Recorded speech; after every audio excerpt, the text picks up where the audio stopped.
但係咧，我哋好現實地問一個問題啦，就係特朗普上台佢係咁加關稅啦，咁人民幣會點樣咧？呢個就係今日想重點講嘅一個課題。嗱，人民幣而家睇下個匯率先，今日又跌啊！人民幣咧而家對港元咧，因為港元係有聯繫匯率噶嘛，1.06，咁啊大概係幾多年前咧？翻去係去到10幾年前嘅水平嚟喎，你睇下，去到2010年前嘅水平喎，哇！咁即係代表乜嘢意思啊？而家大陸人嚟香港買嘢係越嚟越貴啊！去到1.06咧，即係就嚟追到同港紙1對1噶咯喎，其實係爭0.6就對到1對1噶咯喎，呢個係2007年嘅匯水嚟㗎。而家人民幣對港元係等於2007年嘅匯水，就代表咗而家人民幣長期都會下跌㗎啦。個原因係因為咧，特朗普就要加關稅啊嘛，加關稅咪等於出口成本重咗咯。出口成本重咗，佢咪要透過人民幣匯率下跌去抵消咗加咗關稅嗰個影響佢個購買力同吸引力啊嘛。咁所以咧喺呢個時候咧，對香港嘅影響係極大，係最大添。其實係香港嘅影響係最大，點解咧？大陸人嚟香港，佢勒緊褲頭啦，消費越嚟越少咯，連水都自己帶埋嚟喎，帶支娃哈哈水嚟喎，唔喺香港買水，唔喺香港食嘢，咁所以遊客即使嚟幾千萬都好，消費力好低，好疲弱，唔會好似以前咁啦，買 SK2 啊，買 Shiseido 啊，去莎莎卓越唔去嗰啲噶啦，更加少咗買包包嘅，咁啊，所以咧大陸人嚟香港消費咧，只會人多，但係咧貨就賣得少。去打卡景點，去彩虹村啊，去下呢個鰂魚涌啊，影下啲舊樓、唐樓啊，影下啲電影景點啊，就會去呢啲。咁但係咧同一時間咧，香港人北上買樓、租樓平好多喎。哇！你諗下，如果1對1嘅話，而家接近1對1㗎啦。咁當1對1嘅時候，甚至乎穿咗1對1，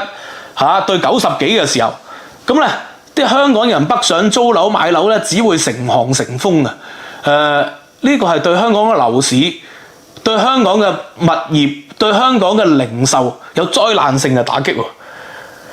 咁所以特朗普時代2.0咧，香港各行各業咧都可能會出現到大規模嘅萎縮，因為個原因係人民幣下跌。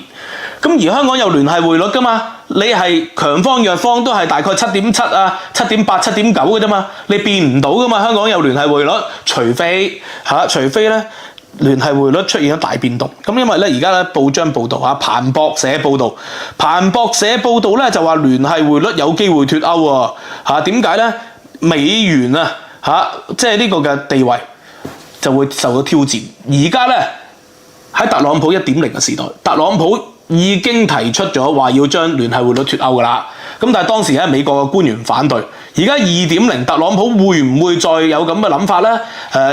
嗱咁咧，坦白講，如果港元咧係被脫歐，香港政府就當然話冇啊，聯繫匯率係我哋自己選擇嚟㗎嘛，唔到你控制我哋脫唔脫歐，因為我哋咧就係用咗呢個嘅外匯儲備基金囤咗大量嘅美元喺度，當佢囤咗大量嘅美元喺度穩定呢個聯繫匯率，呢個係港府自己單方面嘅行為嚟㗎喎。美國係冇辦法阻止喎，咁當然唔會啦。美國係可以有辦法阻止嘅，美國咪可以立啲法出嚟咯，限制啲香港嘅銀行唔能夠持有大量嘅美元，咁你亦咪即刻減少咗好多美元嘅流通咯，係咪啊？然後咧再收你行政成本，用好多方法收嗰啲企業啊，收啲銀行啊，行政成本，佢當然有辦法可以阻止到你啦。咁但係咧，我自己認為特朗普1.0時代，如果好似彭博消息咧，就應該接近特朗普陣營㗎，因為即係佢哋嘅關係同佢哋嘅政府應該係相對 close 嘅，佢唔係左派媒體嚟㗎嘛，彭博係咪？唔係嗰啲話咩主流媒體啊、左派媒體啊、左膠啊、點，唔係嗰啲嚟㗎嘛，係屬於右派媒體嚟㗎嘛。經濟學人都係屬於右派媒體嚟㗎嘛，好笑。我成日引用經濟學人啦，英國嘅經濟學人啊，啲人就話你唔好睇啲左膠，啲人真係搞唔清楚。經濟學人係全球最大嘅右派嘅知識媒體嚟嘅，咁啲人都話係左膠嘅 anyway， 咁咧呢個彭博嘅講法就係佢第一屆已經想做，咁但係當然啦，我認為如果佢真係做咧，呢個對美國嘅打擊咧係唔細得過對香港或者對中國嘅打擊喎。美商喺香港嘅利益，借香港經香港入大陸投資，係講緊數十萬億人民幣，呢個係數十萬億人民幣喎，用美元嘅喎。如果好似拜登咁樣，拜登制裁咗呢個嘅俄國啦，制裁咗呢個俄國用 SWIFT， 咁結果咧令到俄國嘅經濟係受到打擊嘅。但係又同時間咧，我又講過喎，左派係成日講制裁啊嘛，你越制裁佢咪越鞏固咗咯。佢結果咧就用石油為本位掛鈎咗佢嘅俄國盧布，就逼啲歐洲咧天然氣要用盧布嚟交易。結果令到盧布穩定咗喎，然後中國、印度又係咁買呢個石油啊，咁所以咧好快咧俄國受到經濟打擊，但係咧最傷嘅就唔係俄國，最傷係歐洲，因為結果最傷嗰個係歐洲喎。以往佢可以用美元，可以用呢個嘅歐羅，後來就被逼用盧布去買，歐洲係最傷，所以導致到歐洲能源危機，天然氣大幅加價呢個唔係七傷拳啊，七傷拳咧都係對方傷過自己啊嘛。你制裁佢咧，係你同對方一樣咁傷，佢比七傷拳更大鑊。OK， 係比七傷拳更大鑊。咁所以左派強調講個制裁，我就一直認為，即係從歷史研究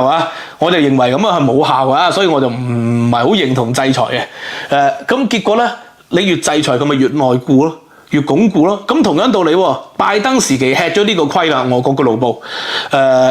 反而咧。呢個嘅特朗普如果逼呢個嘅聯繫匯率脫歐咧，對美國嘅商人嘅損害係遠遠可能大於對呢個嘅中國嘅損害喎。喺咁嘅情況下，因為美國嘅商人 Nike Adidas 佢哋仲要喺中國做生意噶嘛 ，NBA 荷里活仲要喺中國做生意噶嘛，咪逼佢哋改用人民幣咯。咁減少對美元嘅依賴咯，全球咁進一步令到美元咧係去國際化喎，其實係，尤其係香港即係號稱三大金融中心、四大金融中心噶嘛，呢個紐倫港、新加坡啦，而家四大金融中心，你斷咗一角咧，你係會令到美元進一步係減少影響力，啲人咪可能轉用新加坡紙咯，作為一個中間交易咯，信唔過人民幣嘅話，咁你鞏固咗新加坡咯喎。咁就係會咁樣嘅喎，所以咧點解特朗普唔喺第一屆做？因為好多人勸退佢。咁當然啦，而家現屆做咧，佢啲人勸唔勸到特朗普咧，好難講有呢個Elon Musk喺度啦，勸唔勸退到佢咧？因為如果佢唔用呢個嘅美元咧，對 Tesla 我諗個生意影響極大嘅咯。你逼呢個聯繫匯率脫歐，對 Tesla 影響極大嘅，其實係佢哋 Tesla 啲人咧。就係啲錢喺大陸賺咗翻嚟，就往往要經香港再匯翻美國噶嘛，即係好多呢啲企業全部都係咁啊 ，Microsoft 蘋果全部都係咁啊。如果香港冇咗呢個中轉角色咧，咁佢哋嘅成本大增噶咯，生意大跌噶咯，咁所以啲人勸唔勸退到去咧？呢個又係愛國者建議嘅時候啦。愛國者建議係咧，即係你人哋要置你於死命。威嚇你聯繫匯率最有效嘅方法係咩？我細個已經明，啲同學鬧交咧，佢同我絕交，佢一同我講絕交前嗰幾秒鐘，我 feel 到佢想同我絕交，然後我同你絕交，結果對方即刻呆咗。你同我絕交？我明明想同你絕交喎，而家你同我絕交，係咪？即係男女朋友鬧分手，我分手喺佢講分手之前，不如我哋冷靜下啦。對方即刻唔知可以點反應㗎啦，係咪？所以如果人哋想同你聯繫匯率脫歐咧，你就先同對方脫咗歐。或者你嚇下佢啦，唔一定係脫嘅，你講話嚇下佢。我哋可以長遠考慮將聯繫匯率改為一籃子貨幣，即係可以勾啲人民幣勾啲韓國嘅汪勾啲日元勾啲新加坡紙勾呢個澳紙加紙而家你對付加拿大啊嘛，特朗普佢咪勾你嘅加紙咯，即係用一籃子貨幣嚟掛鈎，咁對方就驚㗎咯喎，係咪啊？即係呢個係一個愛國者建議嚟嘅 ，OK？當呢個嘅聯繫匯率如果繼續維持，咁對方咧即係人民幣係咁跌啦，咁啲人咪真係翻去北上嘅咯，北上買嘢嘅咯，北上住嘅咯。咁當啲人翻去北上買樓同北上住嘅時期，咁香港嘅樓價點樣承托咧？啲新嘅專才嚟咧，佢都住喺深圳1小時生活圈啊嘛。新嘅專才嚟，佢住喺深圳，住喺呢個蓮塘口岸，住喺深圳灣，每日咧。搭車過嚟也好，呢個蓮塘口岸有車搭咁然後深圳灣可以揸車，買個深圳灣嘅車牌，仲可以保值添，係咪啊？或者再遠啲住港珠澳大橋附近，住呢個香洲香山，住呢個嘅拱北，咁你嗰度個零鐘翻到嚟，咁何必要買香港樓咧？所以最後如果人民幣繼續跌，只會令到香港嘅樓價有極大壓力。但係而家問題啦，如果特朗普即係我都話有時唔理性㗎嘛，希特拉同東條英機都係啦，幾邊戰線啦。如果特朗普真係決定要脫歐嘅，決定要取消聯繫匯率嘅，用行政手段打擊聯繫匯率嘅，咁你揸住嘅港紙而家點算咧？你諗下啦，佢如果歐一籃子貨幣，好似我頭先咁講，加幣啊、新加坡紙啊、歐羅啊、英鎊啊、澳元啊、紐元啊，咁啊合理啊。如果真係歐一帶一路啊、歐委內瑞拉、歐盧布歐呢個巴基斯坦、歐敘利亞、阿富汗嗰啲貨幣咁點咧？咁到時港紙又唔值錢，或者如果去到最差級步，直接即係人民幣港幣互通啦，直接用人民幣啦，純粹歐人民幣啦。咁你哋揸住嘅資產會變成點咧？即係呢個係不能不考慮個投資同埋儲蓄嘅風險。所以我喺幾年前就話啦，喂，唔好心存僥倖，大時代下咧，覆巢之下豈有完卵咧？當時我咁講啦，係咪？人走錢都要安排好喎，股票啊樓啊要安排喎，揸鋪啊揸嗰啲牌啊嗰啲都要安排。結果呢幾年就係樓鋪大跌，牌照大跌，咁而家咧，人民幣亦都跌，所以幾年前我就話轉新加坡紙，一籃子貨幣啦，唔好淨係揸新加坡啦，轉啲英鎊啊、美元咧嚟緊咧，我睇都可能好難。如果特朗普咁樣玩咧，美元好難維持到強勢。第一就係美國減息，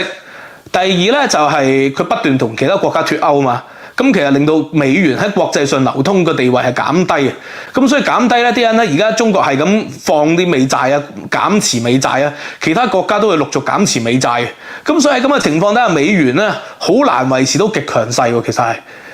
唔係咁簡單嘅，傷害咗就好難嘅啦，咁所以長期揸美元，我而家覺得咧係有危險嘅。